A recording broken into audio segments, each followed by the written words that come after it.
summer night in Alpine when we had no jobs, my husband and I. And we moved to Utah on prayer and on faith.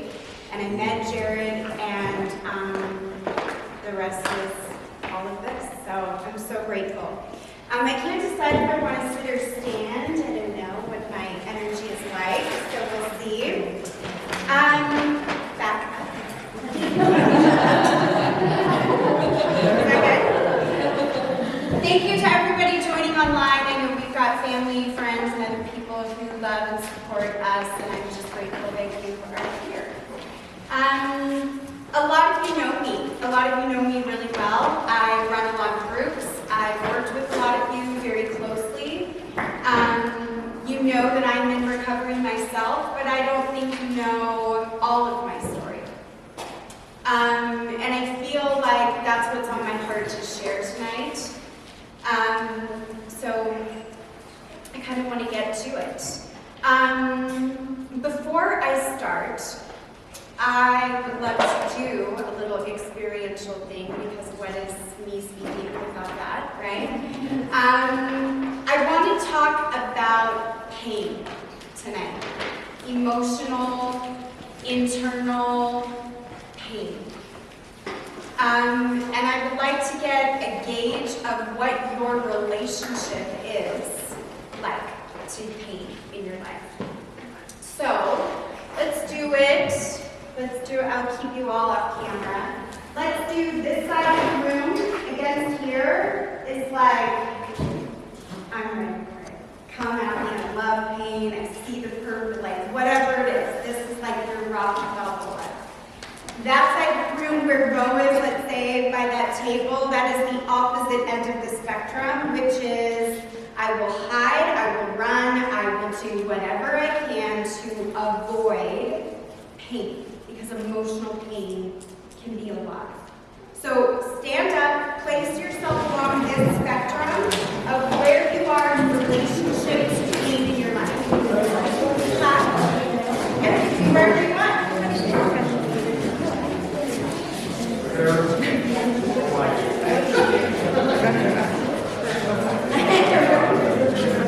Over here.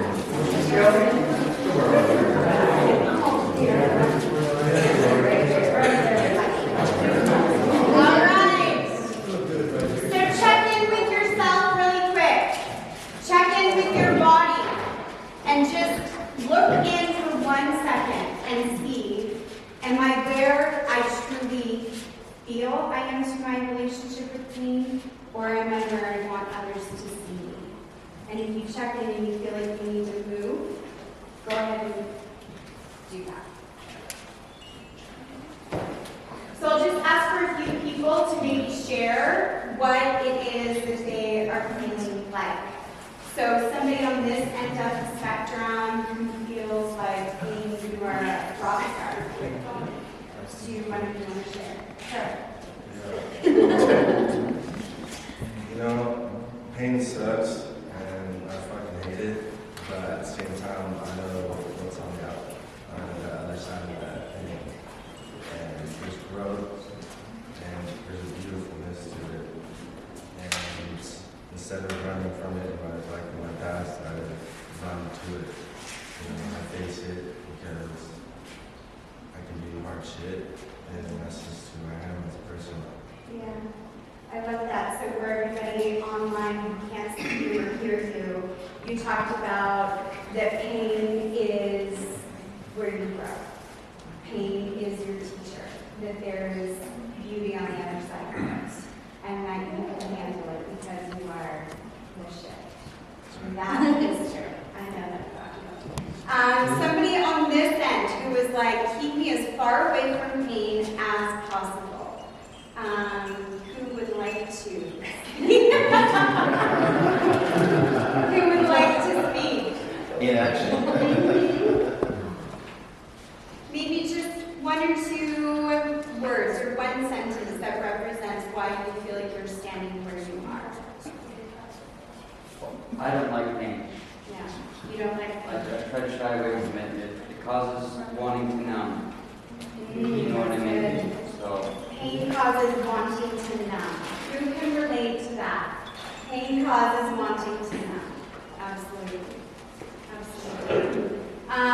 Someone here in the middle. For me personally, I, in my journey, have come to realize that pain is a great teacher, but just because it is a great teacher doesn't mean I can always take from the situation what I need to. And I still have a lot of fear when it comes to pain, so I'm not as far as I'd like to be, but definitely further than I once was. Yeah, further than you once were, but don't always trust that as a teacher that you want to embrace and meet. Yeah, I can relate to that. So I want you to just check in again with where you're standing and notice, do you feel like where you are standing is different than where you would have stood if you just came into the program? Do you notice a shift? Yeah. And so as you head back to your seats, I want you to just think a little bit about what has some of that shift been. So thank you so much.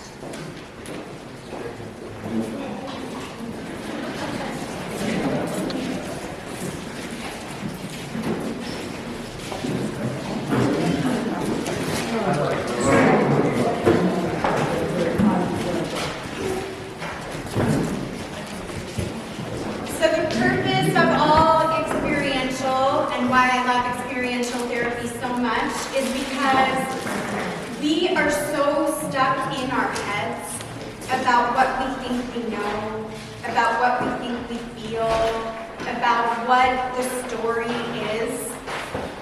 And while there is truth and there is a place for all of that, I think that this place fucks us up, right? We live here and it tells us stories that aren't true. It tries to convince us of things that are not accurate, and it thinks it's got it all figured out.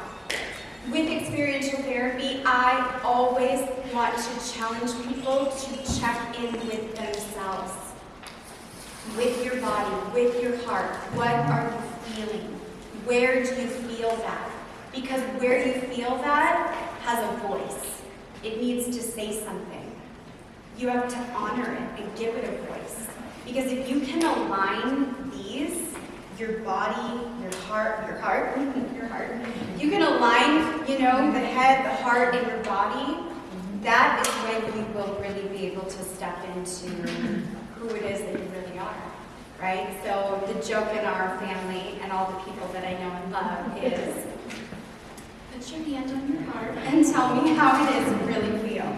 My kids get annoyed with that. But it's true. It works every time. So I just got back from spending 4 days in Florida.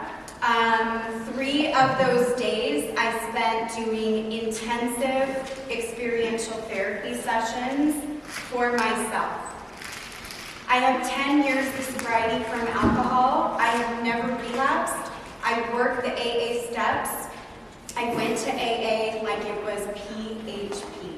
I went all the time. I dragged my little babies, Harper's age and a little older, to meetings and left them crying in childcare rooms with people they did not know so I could be a better mom. I've worked the steps, I've had a sponsor, I've been involved in AA, and that's how I got sober. So whether or not that's a program for you, it does work. It worked for me, and I am so grateful for it. So I feel like I kind of understand and have this whole alcoholism thing for me figured out. I mean, figured out as well as I think one can. I understand a lot of the reasons behind my drinking. I work with it and I understand it. But the thing that I have never been brave enough to look at is this eating disorder. I started starving myself when I was 9 years old. 9. Some of us have kids in here. Imagine your 9-year-old daughter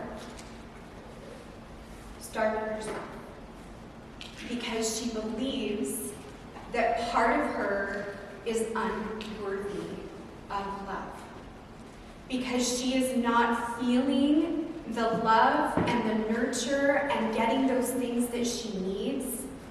And so she internalizes that and believes that something is innately wrong with her, that she is unworthy, unlovable, and not good enough. That is where the first addiction really started, right?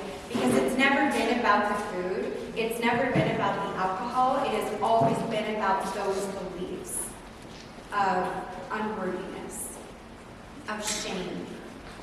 I come from a really loving family. Some people in this room know my parents. Like, they're great, great family. My parents love me, and they have done the very best they could. But my parents were both raised by alcoholic parents.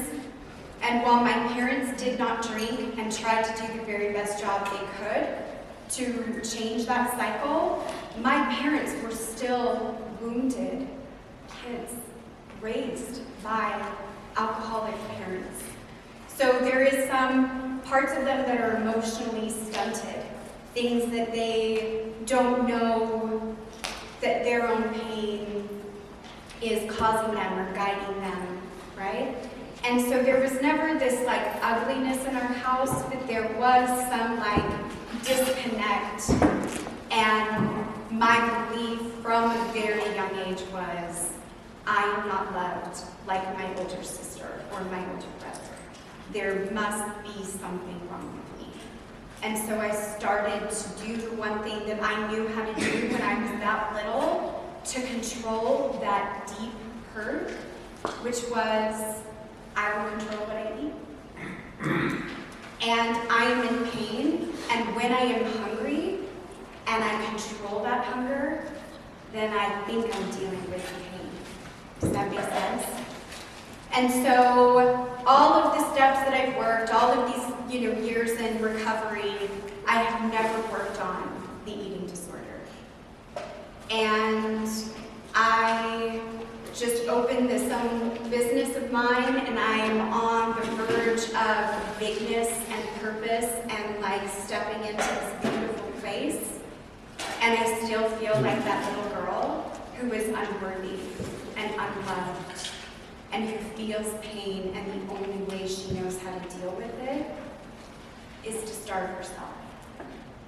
To make her body look a certain way, because if it is a certain size, a certain weight, if it looks a certain way, then maybe I will be worthy. Maybe I will be good enough. And maybe that void will be full. And it hasn't been. We all know that, right? We know the reality of that. And so, knowing that experiential therapy is really the only type of therapy that really, I believe, should exist. I've sat in therapy for 20 years of my life talking about my childhood issues. 20 years, week after week, talking about hurt from my mom, hurt from my dad, hurt from this or that.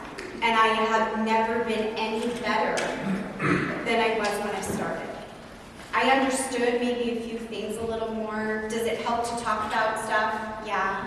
But there was never a shift.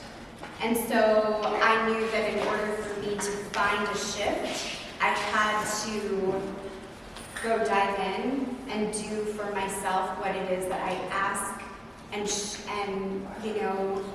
invite all of you to do. So during those 3 days, I looked a lot at that inner child.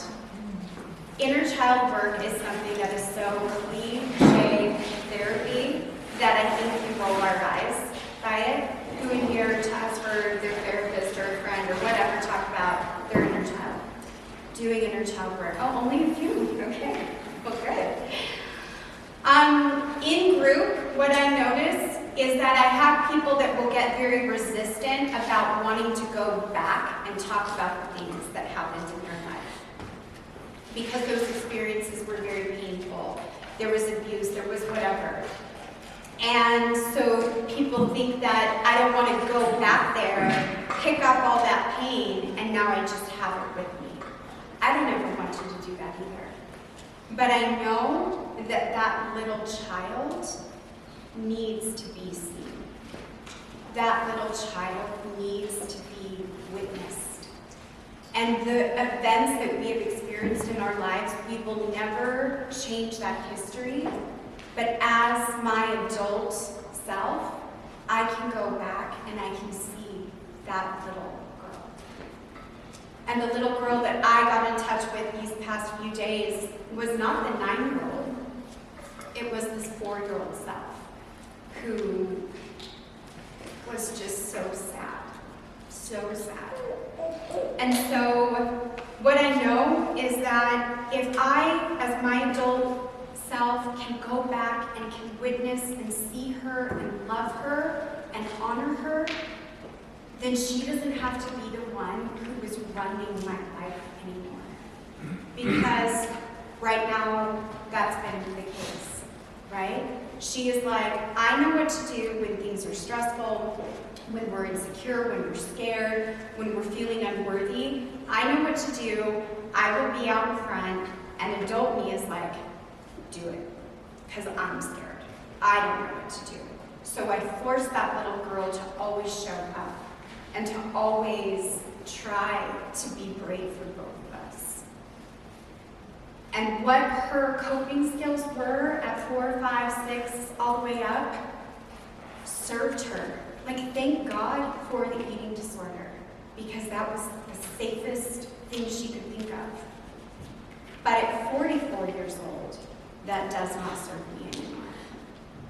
And I have to be able to say, I see you. I can heal you. I can love you. And I'm sorry that I have been asking you to fight the battles that I need to fight. I need to put that little girl behind me, and I protect her, rather than asking her to protect me or shield me. And so I spent a lot of work doing that these past, several days. And like many of you know who do experiential therapy with me, it's like some of the hardest work you do, right? You've all been in my group, and all of a sudden, you're crying about stuff that you can't believe you're sharing, or you're doing some crazy thing, like standing on a table or doing something, and truth comes out and shifts happen and your life gets changed. And so I experienced that. And so what I wanted to talk about tonight was this idea that we have of wanting to run from our pain.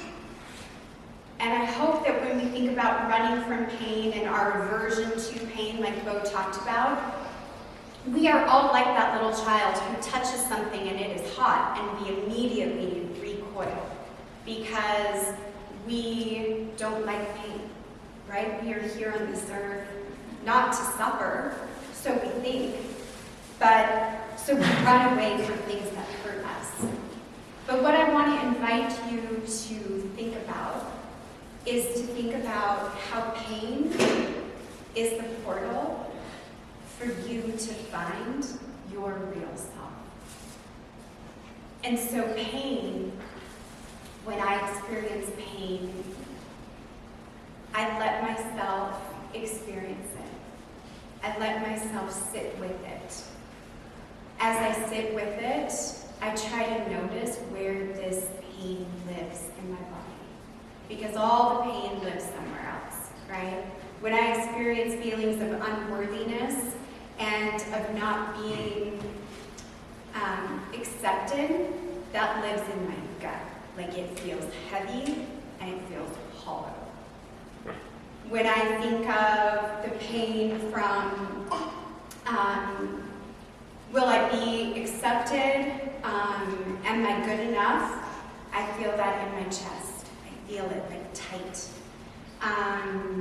And a lot of those feelings start to make me sometimes feel really angry, and I feel anger in my hands.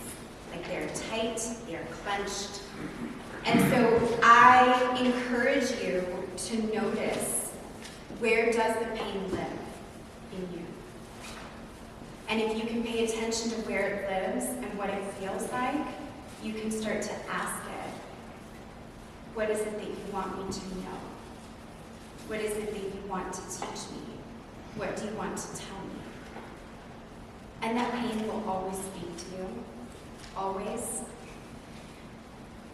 But first we have to sit there with it, and we just have to feel it. Part of what happens when we are people that live in addiction is our window of tolerance to experience stress is very small, right? When we are using, when I am stressed out, not having a good day, somebody cuts me off, my kid's crying, somebody sends me a text, I overdrive, whatever it is, I can find a reason to drink, right?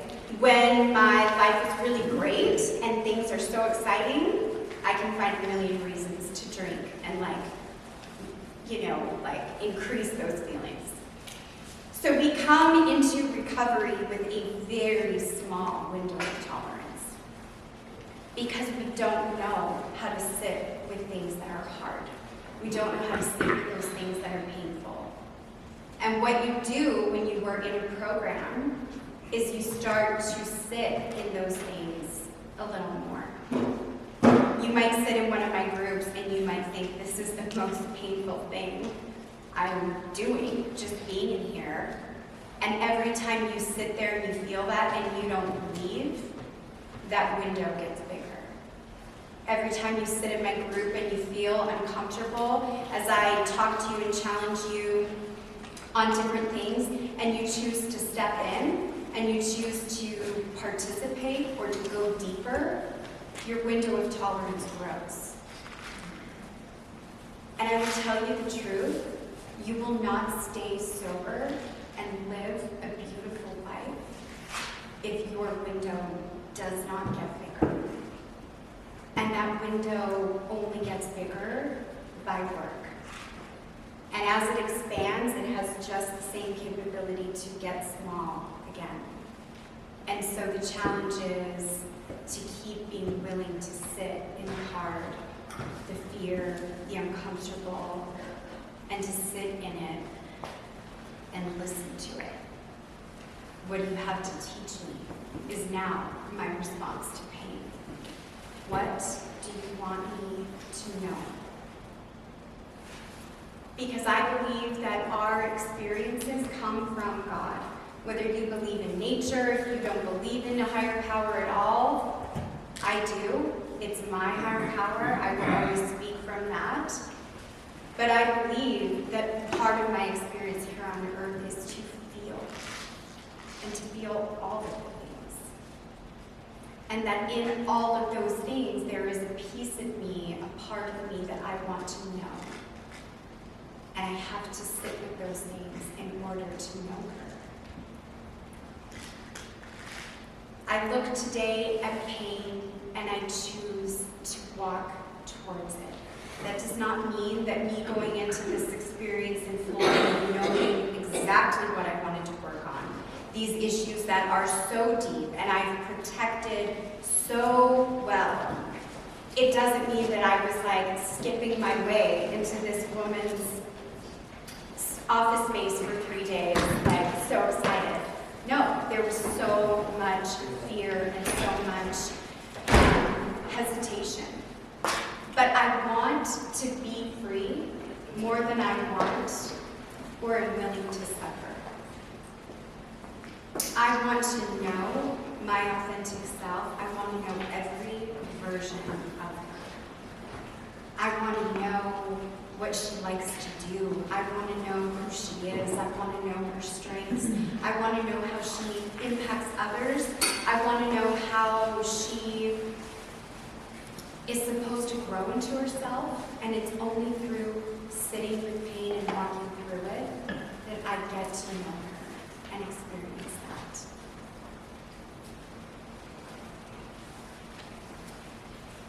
that's kind of like the biggest part of the message that I want to talk about tonight.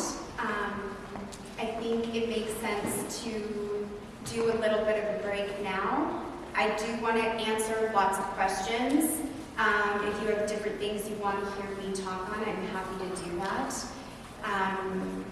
But I didn't come here to just talk about me. I came here to talk about how my message might relate to you in some way. And I hope that it has. So thank you.